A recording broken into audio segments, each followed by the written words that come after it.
The Gators Breakdown podcast is ready to go. I'm your host, David Waters, and you can find me on Twitter at GatorDave_SEC. And joining me for this episode of Gators Breakdown is former Auburn offensive lineman and SEC Network analyst Cole Cubelic.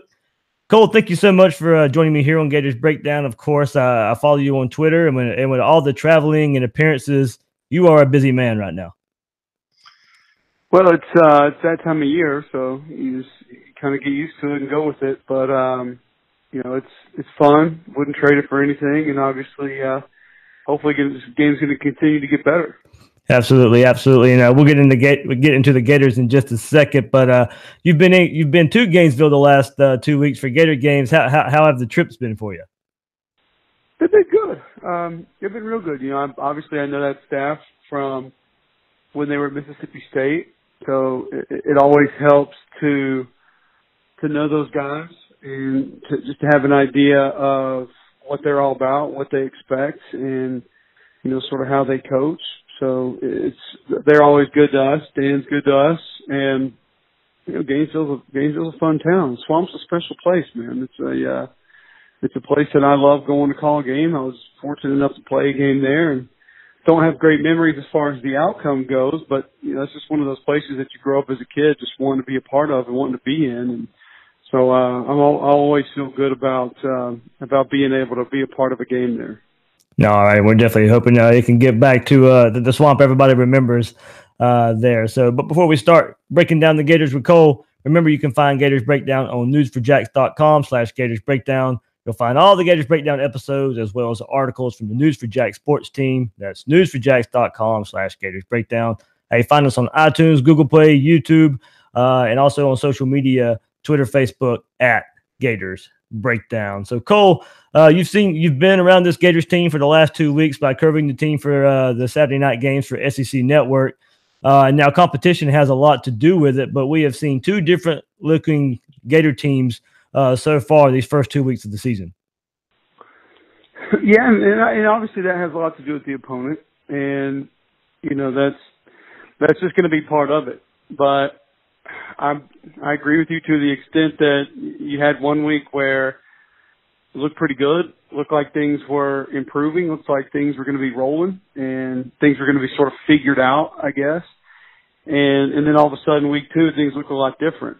But I don't want to take too much away from Kentucky, and I think they deserve a lot of the credit. I think they deserve to be mentioned as a team that went out and won that football game. I don't think Florida gave them that game by any stretch of the imagination. Now, there are a lot of mistakes that were made, and there were guys that didn't play well, but I think Kentucky earned a victory in that football game. So I think they deserve to have it talked about that way, and there's still talent on this Florida football team. They've got a chance to get things headed in the right direction, but they had that streak come to an end at home. That's a tough one, especially for a first-year head coach when all the players were hearing about, the streak and the distractions and the outside things surrounding what that game really was.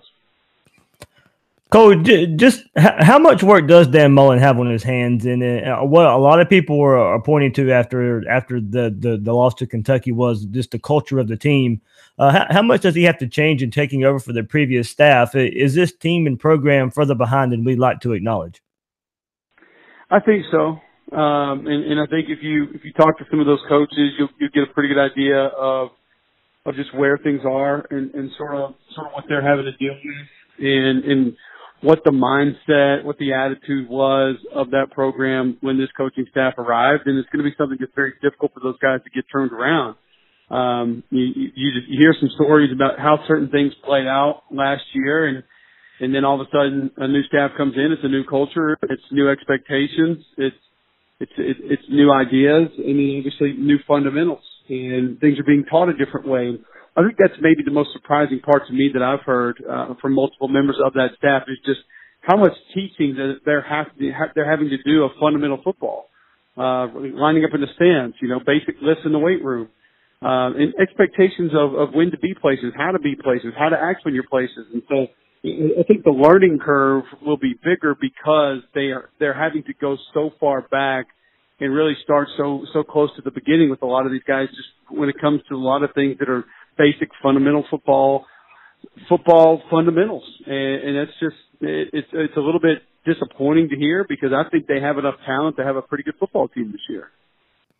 And with all that said, Cole, are there things Dan Mullen himself can do better with the short sample size we've seen so far? Yeah, it's only been 2 games, but are there things that we can point to for him that maybe I guess we can't put all of the blame on Jim McElwain, of course, and the previous staff. Are there things Dan Mullen can do better from what we've seen so far? Well, sure. I think when you look at any coach that calls a game and loses is going to be able to go back and say, well, I wish I could have called this here, or I would have rather called this there. And, if I could have this series back, I think I would have handled it a different way. I would like to have done it this way. So I always think you have that aspect of it, but I think that there are opportunities that he probably would like to give other guys. I think you look at a Jordan Scarlett only getting 5 carries in the first half. I'm sure that's something that Dan might want to go back and say, I would like to sort of try and focus in on getting the run game going a little bit earlier. So, and even for me to say that, so much of it is predicated on what the defense is showing and what was called and maybe what checks are in. So it's easy for us to just sit back here, on a Wednesday and say, yeah, they should have done this or they should have done that. It more comes down to execution than second guessing play calls and things of that nature. But Dan's learning these guys just like these guys are learning Dan and his staff, and it's going to take some time for them to all get on the same page. Right, Cole Cubelic from the SEC Network joining us here on Gators Breakdown. Cole, of course, we know it starts up front. And the Florida offensive line has been much maligned, and for good reason lately. But you played along the offensive line, of course. So what do you see as some of the main issues that these guys just can't wrap their head around right now? One of the first things that sticks out to me is the lack of flexibility. You got a couple of guys that just can't bend, and so they're not able to consistently get leverage, and they're not able to consistently be engaged on a defender at the point of attack where they would need to be. And is there some attitude stuff with a couple guys? Yeah, probably. You look at, it goes back to what I said about teaching some of the basics and some of the fundamentals. You got some guys in their pass sets that are still getting their feet together, that are still immediately opening up their hips to the sideline. I know John Hevesy doesn't teach that. So we can talk about coaching, and you can coach something, the guy goes in the game and does it a different way. Where do you stand? If you don't have a better option from a talent perspective, you got to make a decision. So I think that Jawan Taylor's probably the guy that would stick out that I'd say has been impressive so far, that I've enjoyed watching so far. I think Brett Heggie could be a guy that could give them a bit of a spark from an execution standpoint and maybe from an attitude standpoint. So it's a very odd group. I think I've been saying for 2.5 years now that they're the most talented offensive line in the league, and a lot of me still sees that. But at some point in time, you almost got to close that door and say, all right, it doesn't really matter how much talent they have. They're not going to be a group that figures it out. And I'm not giving up on them, and I'm not saying that they can't be a group that plays good football, but it's just been a long time since I've seen them play collectively consistent good football. And with the kind of talent that I know what TJ McCoy has, because I saw him play good ball 2 years ago, I know Fred Johnson has, and I know Martez Ivey has, to just not be able to see them put it together is just frustrating and disappointing. I can imagine what the guys on that staff think and what people who root for Florida Gator football every week think, because they watch it as intently as I do, and I can understand why it's frustrating. Right then, a fan frustrated sent a question to me, wanted me to ask you about this, and you brought up Martez Ivey, but Billy R. Edwards at Bill Dogs Gator Fan he goes, what is going on with Ivey? Is it a footwork issue, or is he not understand certain blocking schemes or in the new blocking scheme that they've brought in? Because for whatever reason, even with the old staff, he's a 5-star coming in, one of the 2 5-stars Florida has on the roster, but he hasn't really lived up to that billing yet. What seems from what you've been able to see in the last couple of years of Martez Ivey? A little bit of all of it. To be honest with you, I don't think I could just check mark one of those and say, oh, it's his feet, or oh, it's his attitude. It's a little bit of everything. It's just like if you're a good offensive lineman, there's not one thing that makes you good. It's not just your get off. It's not just how hard you play. It's not if you finish on a regular basis. It's every hands, feet, technique, fundamentals, leverage, finishing, attitude, demeanor. That all goes into being a good offensive lineman. So a guy who's struggling, it's not just going to be one thing. But like I said, the basic and technique and fundamentals, especially in his pass sets, are something that's frustrating to watch because it's a lot of it's kind of elementary stuff. It's day one stuff of taking a professional pass set. You know that how to take that kick slide, and you know not to get your feet together, and you know not to open your hips up. And you see it happen sometimes, and you just think to yourself, man, he spent enough time on the field to know that that's not how it's done. But I also sometimes think about the fact that you got a guy that's been playing for 2 or 3 years, and this is not just him, this is just any guy, who a new coaching staff comes in and attempts to tell them, hey, you're not doing it right. This is not the way that it's done, but he's been doing it for a while that way, and probably had a lot of people telling him he's really good. So I can imagine that mentally that would be difficult for a lot of young men to deal with. And it's now coming in, changing the system a little bit, doing things a different way. Coach is asking different things from you. So it's hard to truly advance when you're learning new things a lot of times. So, I will say this. That coaching staff was very complimentary of the fall camp that he had, and very complimentary of how he's handled himself in practice since the season began. So to me, that shows that he's still open-minded. He's still willing to accept coaching. He still understands he's got a long way to go. I've talked to some former teammates of his that say that he is a good teammate and that he cares about the game and that light switch is hopefully coming on and he's going to get it. But you still haven't seen him play high-level football very consistently, and that's just what you hope that you can get at some point this season. Cole, a lot has been made of the mentality and especially in the trenches from what we saw last week against Kentucky along the offensive line, along the defensive line, or the defensive front seven. And you've played the game, so I'd like to get your thoughts on this of having a history of being around these type of guys. Can a tougher mentality be taught, or can it get better, or is it what it is at this point? You play the game. I'm sure you've played with or against people who didn't originally have that physical mindset. Do transformations really happen in that regard? I don't think it can be taught because I think ultimately you have to want to do it.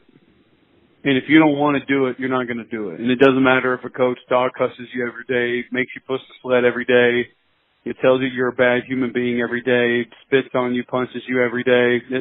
That's not going to make you have that mindset. It just isn't. You either want to do it or you don't. It's either inside of you or it's not. Now, I think certain coaches can do more things or do different things to help get it out of guys that do have it, maybe get it out of them more consistently. And I do think that they're stylistically are guys who can get players who maybe don't even have it in them, but can get them to play harder and get them to play maybe a different style of football. But that nasty is just either in you or it's not. And, it's the expectation that comes with that.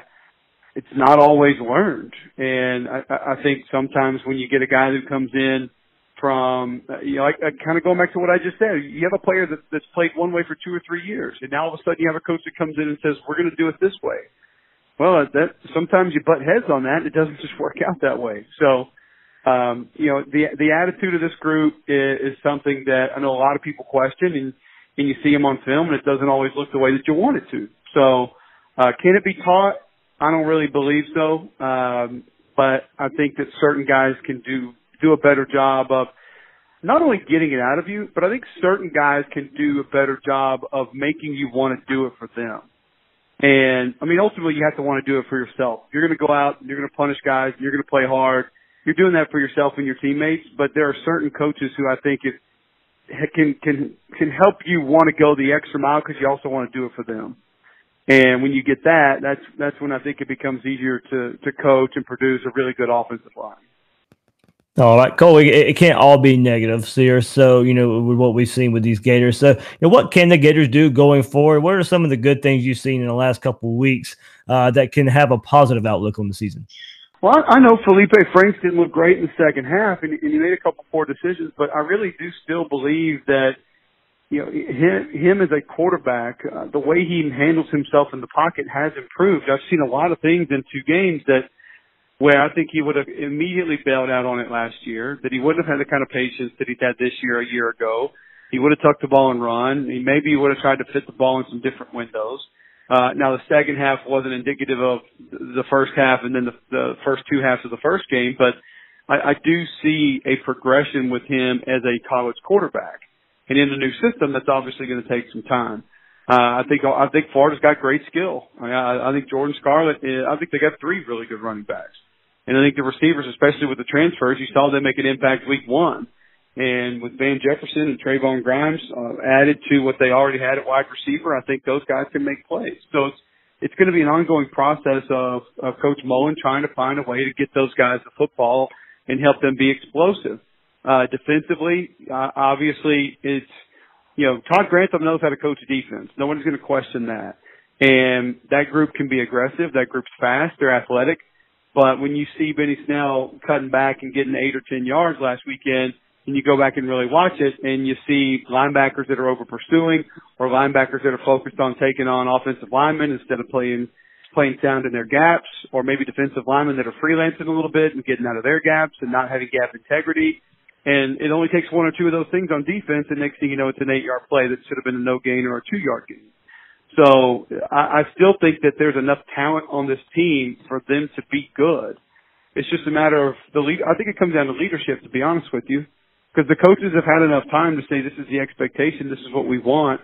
They just need other guys on that team to step up and help guys get in line and help guys do it the way that they need to be doing it to go out and be productive. And then it comes down to execution. It's just want to. How bad do you want it? Like, I go back to Takeo Spikes, who I played with at Auburn, and I understand that physically he was a different character than maybe anybody who's playing linebacker in college football right now, outside of 2 or 3 guys. But I mean, he's the physical freak. But he used to always say, tackling the mentality.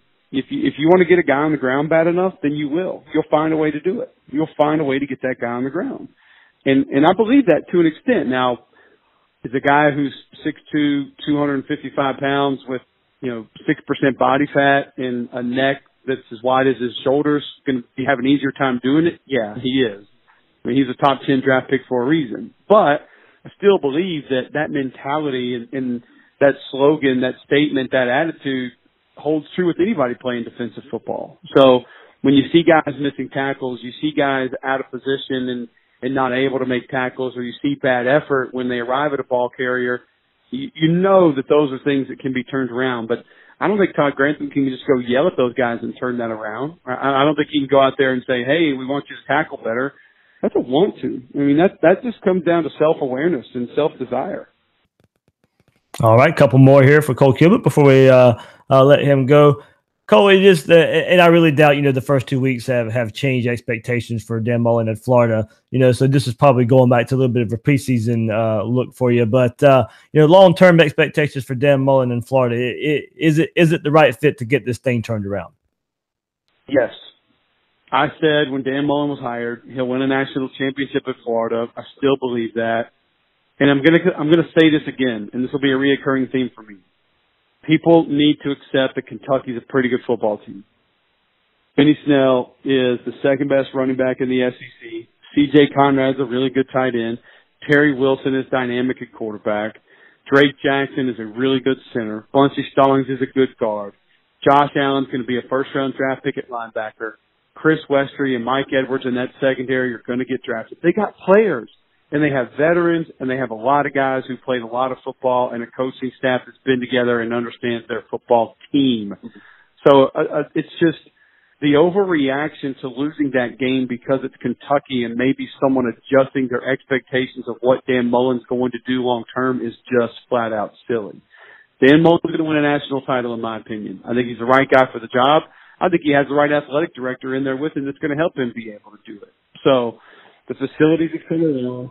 They obviously have the foundation, they have the history, they have the recruiting pool, and I think that, to me, that game Saturday night did not change my opinion at all, that Dan ultimately is going to have a lot of success as the Florida head football coach.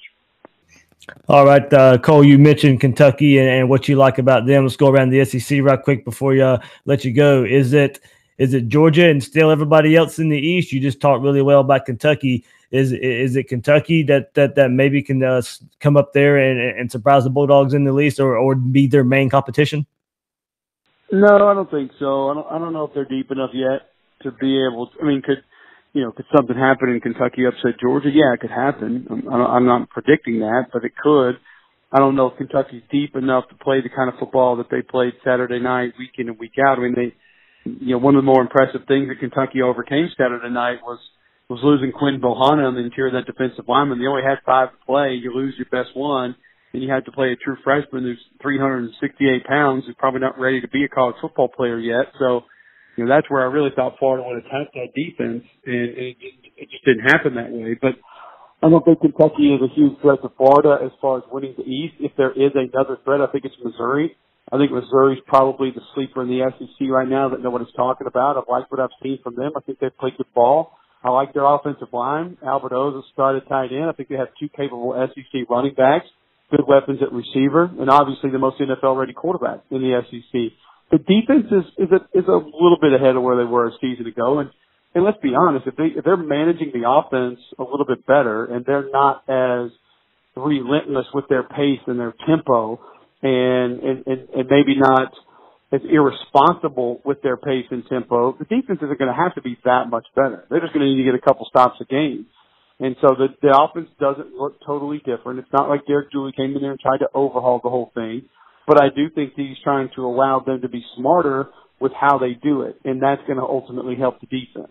So I think you look at Missouri's schedule, they get Georgia at home in 2 weeks, and then you think about if they were to get that game, it doesn't even matter if they lose to Alabama a couple of weeks later, and the back end of Missouri's schedule is not that bad. Yeah. It's really not. So I think you look at, once they get past Georgia and Alabama, now they're going to need some help. If that were to happen, and it's somewhat possible, you're going to have a Kentucky get Georgia. Auburn's going to have to get Georgia. I think Georgia's going to have to lose 2 SEC games. It would obviously help Missouri if they were one of them, because then that allows them to go lose, say, to an Alabama, and then be able to go on to win the rest of their games. So the way the schedule plays out, I like it for Missouri. The fact they get Georgia at home, that's big. It's a bit of a contrast style game, but that Georgia secondary is going to make it tough to block in that Missouri offense. So in the West, I think Alabama's clearly ahead of everybody else. I think Mississippi State and Auburn right now are probably a coin flip for 3rd best team in the league. Obviously, they for 2nd best in the West as well. I think both those teams. Mississippi State looked really physical against Kansas State, which was impressive. Auburn's D-line extremely physical against Washington. I think LSU's D-line was the same way against Miami. So we'll learn a lot more about Auburn and LSU this weekend. That'll be a fun game to watch. It'll be a good game. I think it's a bad matchup for both offenses. So I'm expecting a lower scoring game. A closer game. I think home field and quarterback allows Auburn to edge it out, but I don't think it's going to be a blowout by any stretch of the imagination. And I think Ole Miss is a team that's just always going to be able to score points, but they're not a great football team, and they'll get blown out again this weekend because they're not able to play defense and can't get stops. Not much to talk about with Arkansas, but as far as the league goes, that's kind of where I feel everybody stands. All right, guys and girls, that was Cole Cubelic from the SEC Network. Cole, like I said, you've been around the Florida program, the last couple of weeks. Nobody could have broke it down better than you just did for these last few minutes. So I can't thank you enough for joining me here on Gators Breakdown. Hey, I appreciate you having me, and I look forward to doing it again soon. All right, Cole. Thank you very much. All right, Florida and Colorado State will meet for the first time on this coming Saturday, with the Gators coming off a loss to Kentucky, and the Rams fresh off a fourth quarter surge to beat Arkansas 34-27. So the Rams turned that game around after Arkansas scored touchdowns on its first 2 possessions of the second half to extend a 13-9 halftime lead to 27-9 with 7:28 to play in the third quarter. And Arkansas also led the Rams in total yards, 393 to 164. But from that point on, Colorado State outgained Arkansas 265 yards to 44, including 195 to 16 edge in the fourth quarter, and shut them out the rest of the game for a 34-27 comeback win. And Colorado State gets their first win of the season there. So the Gators have won 17 consecutive games against first-time opponents, a streak that dates all the way back to the 2003 Outback Bowl when Florida lost its first ever meeting with Michigan.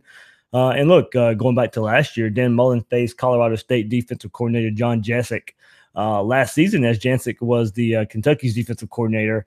And Mullen's Mississippi State offense racked up 441 total yards in a 45-7 win against Kentucky last year when Jasic was the defensive coordinator. So, a lot less talent, of course, on this Colorado State defense compared to last year at Kentucky. But this year so far, the Colorado State defense ranks 124th in the nation in total defense, giving up 555 yards a game in their 3 games so far. So remember, they kicked off in that week 0 against Hawaii. So that's why they have Colorado State has the 3 games on its schedule right now. They are 116th in scoring defense at 38.3 points per game. Also 116th in the nation in rushing defense, giving up 252 yards a game, all while ranking 110th in passing defense, giving up 298 yards per game. So, guys, look, this is a game where Florida needs to score some points. Everyone else has been playing Colorado State and putting points up, and Florida must as well. This is a game where, I think the Gators need to let the running backs get into a groove, take advantage of a really porous rush defense, and let the offensive line prove they can do it versus anyone that's on the schedule. And if they can't do it here, then it really makes you wonder about these guys even more. This game is a must to show this offensive line can do it. No other way around it. Doesn't matter the opponent. Go out there and do it. And also from a game strategy side, like this isn't a team that should come in here to Gainesville and beat Florida. But if the Gators offense can't stay on the field and gives this potent Colorado State passing game a chance after chance after chance to put up points, there's a good chance they will have given the opportunity. And going to that other side of the ball and what Colorado State can do. I mean, Colorado State's passing offense ranks 10th nationally, averaging 369 yards per game. Now, graduate transfer quarterback KJ Carter-Samuels ranks 5th in FBS and passing yards per game with 367.3 and 4th in completions per game with 28. So in the second half of last week's win over Arkansas, Carter-Samuels completed 22 of 27 for 291 yards and 2 touchdowns to finish the game 32 of 47, 389 yards, 2 touchdowns, and 1 interception against an SEC defense in Arkansas. In the fourth quarter of games this season, in their 3 games, he's 26 of 37 for 384 yards, 70% completion percentage, 10.38 yards attempt. So every time he throws in the fourth quarter, it's for a first down, 3 touchdowns, no interceptions. So this is a quarterback that they're gonna come try and sling it around on this Florida secondary. And junior wide receiver Preston Williams, who at one time was a Tennessee Volunteer, he ranks 4th in FBS in receptions per game with 9 and 6th in receiving yards per game with 130.3, has 4 touchdown receptions in 3 games. So this little pairing here with Carter-Samuels and Preston Williams, Florida's they're gonna have their work cut out for him with Trey Dean getting his first work in. You'll have CJ Henderson more than likely on Preston Williams, and they're gonna just if they'll pair them up and line them up together. We'll just have to see what Todd Grantham can bring to the table here. And Williams is going to be a target. I mean, he's caught 12 passes for 154 yards and 2 touchdowns in the win over Arkansas. Has been over 150 yards in 2 of his first 3 games, 188 versus Hawaii. So, I mean, 188 yards receiving. It doesn't matter who you're going up against. That's pretty good, pretty good there. Look, in Colorado State overall, they've lost to 2 pretty good teams. In Hawaii, who's 3-0 in the season right now. Colorado, who's 2-0, a team that just beat Nebraska. And besides the Colorado game, the Rams have shown the ability to come back. The comeback fell short in their first game against Hawaii, but as I mentioned earlier, a great comeback to beat Arkansas last week. So even if Florida gets up, and the secondary will be tested all game. Look, the numbers we just threw out there, they're going to come in here. Mike Bobo, the head coach, we know his history at Georgia.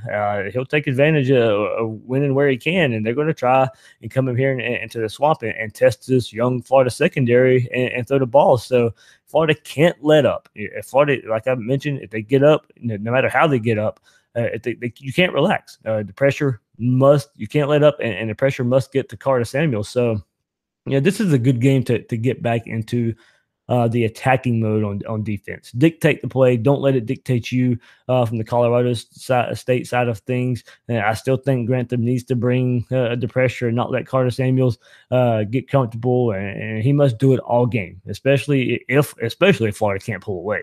Colorado State has proven twice already they can come back. So get up big, but don't get too comfortable here. So, all said and done, given all that, I think Florida bounces back here, gets a win. But it's hard not to see.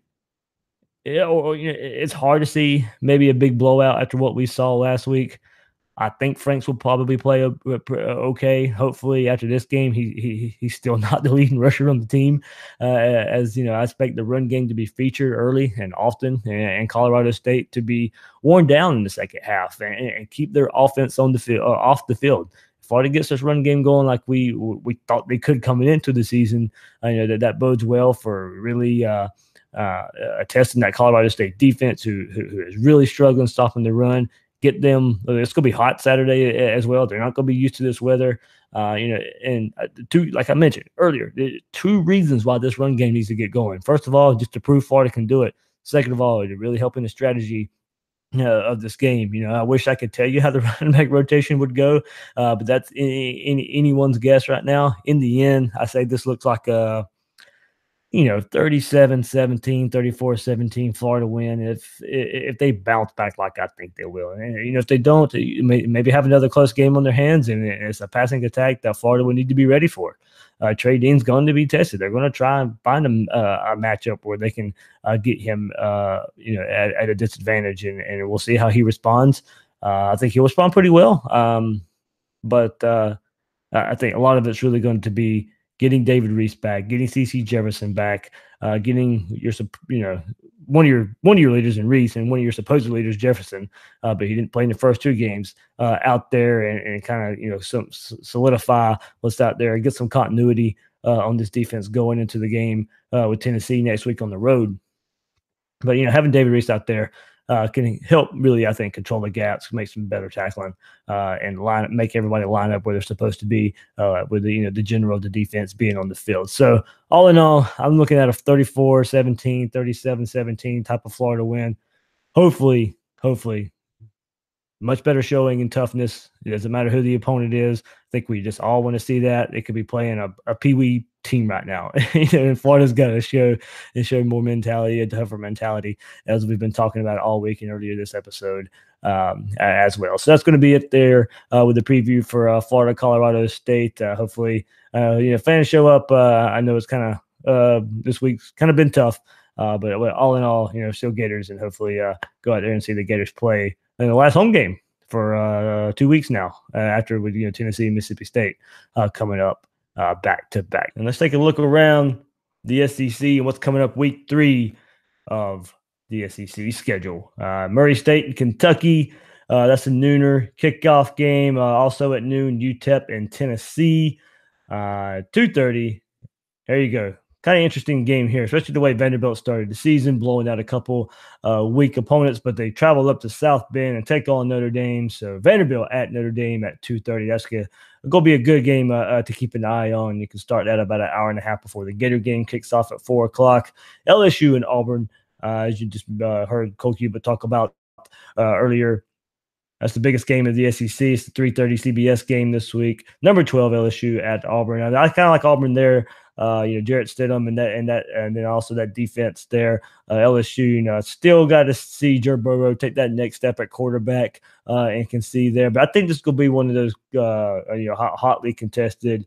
Kind of just seems every time LSU and Auburn get together is one of those classic knockdown dragouts. And when LSU has a lot of success at Auburn, so it's interesting to see how that takes off there. Colorado State at Florida. That's a 4 o'clock game. Also at 4 o'clock, North Texas at Arkansas. Then 7 o'clock, Alabama and Ole Miss. That game used to be pretty good when Hugh Freeze was back there. coaching the Rebels. Ole Miss's offense might can keep this interesting for a little while. But when it's all said and done, of course, Alabama's just going to be way, way, way, way too much because Ole Miss ain't no way they stopping them. That defense needs some help there.